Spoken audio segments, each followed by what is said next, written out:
Yang pertama, saya akan membahas teori kepribadian menurut Sigmund Freud. Freud mengembangkan teori psikoanalisis yang membagi kepribadian menjadi 3 unsur, yaitu id, ego, dan superego. Id merupakan aspek biologis yang hadir sejak lahir, berfungsi untuk memenuhi kebutuhan dasar seperti lapar dan seks. Id beroperasi berdasarkan prinsip kesenangan.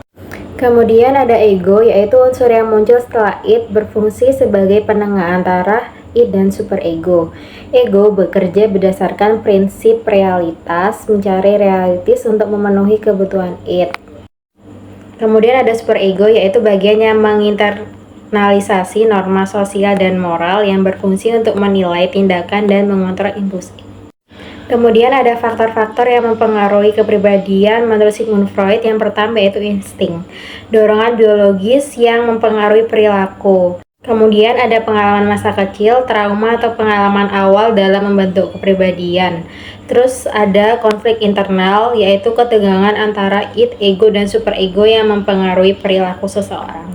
Kemudian tokoh yang kedua yaitu Erik H. Erikson yang mengembangkan teori psikososial yang mencakup 8 tahap perkembangan sepanjang hidup, yaitu trust versus mistrust, terus anatomy versus shame and doubt, yang ketiga entity versus guilt, yang keempat ada industry versus inferiority, yang kelima ada identity versus role confusion, yang keenam ada intimacy versus isolation, yang ketujuh ada generativity versus stagnation, terus ada integrativity versus despair.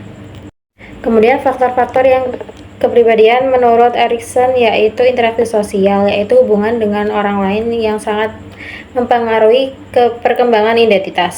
Yang kedua ada budaya dan lingkungan, yaitu nilai-nilai sosial dan budaya membantu cara individu melihat diri mereka sendiri. Kemudian ada pengalaman hidup, yaitu setiap tahap membawa tantangan yang harus dihadapi untuk mencapai perkembangan yang sehat. Untuk kritik terhadap teori, saya memilih teori Sigmund Freud karena menurut saya teori Freud tidak dikembangkan memakai metode ilmiah. Freud tidak menyusun laporan risetnya secara sistematik sehingga sangat sulit untuk menilai kerjanya.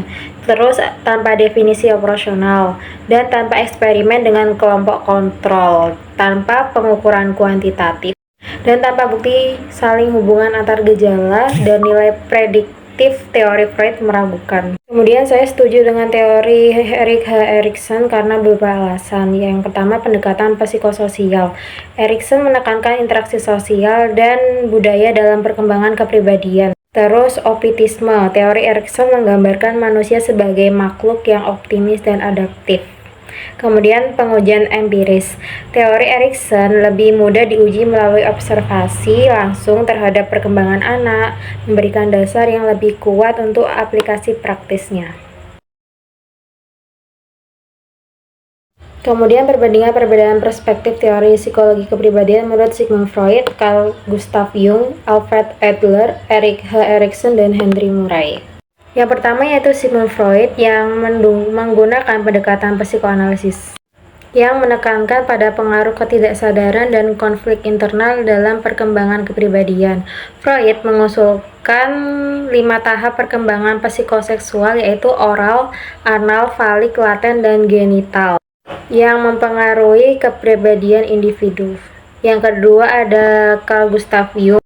Jung menggunakan pendekatan psikologi analitis. Ia percaya bahwa perkembangan kepribadian berlanjut sepanjang hidup dengan pencarian makna dan integrasi aspek-aspek diri yang berbeda.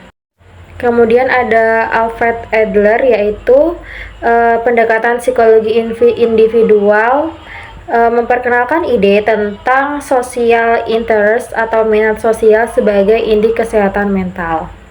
Kemudian ada Erik H. Erikson yang menggunakan pendekatan teori psikososial dari kepercayaan versus kecurigaan, terus di masa bayi hingga integritas versus keputusan di usia lanjut.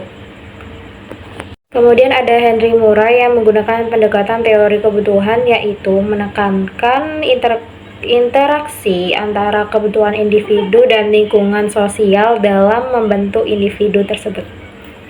Sekian dari saya, kurang lebihnya mohon maaf. Terima kasih.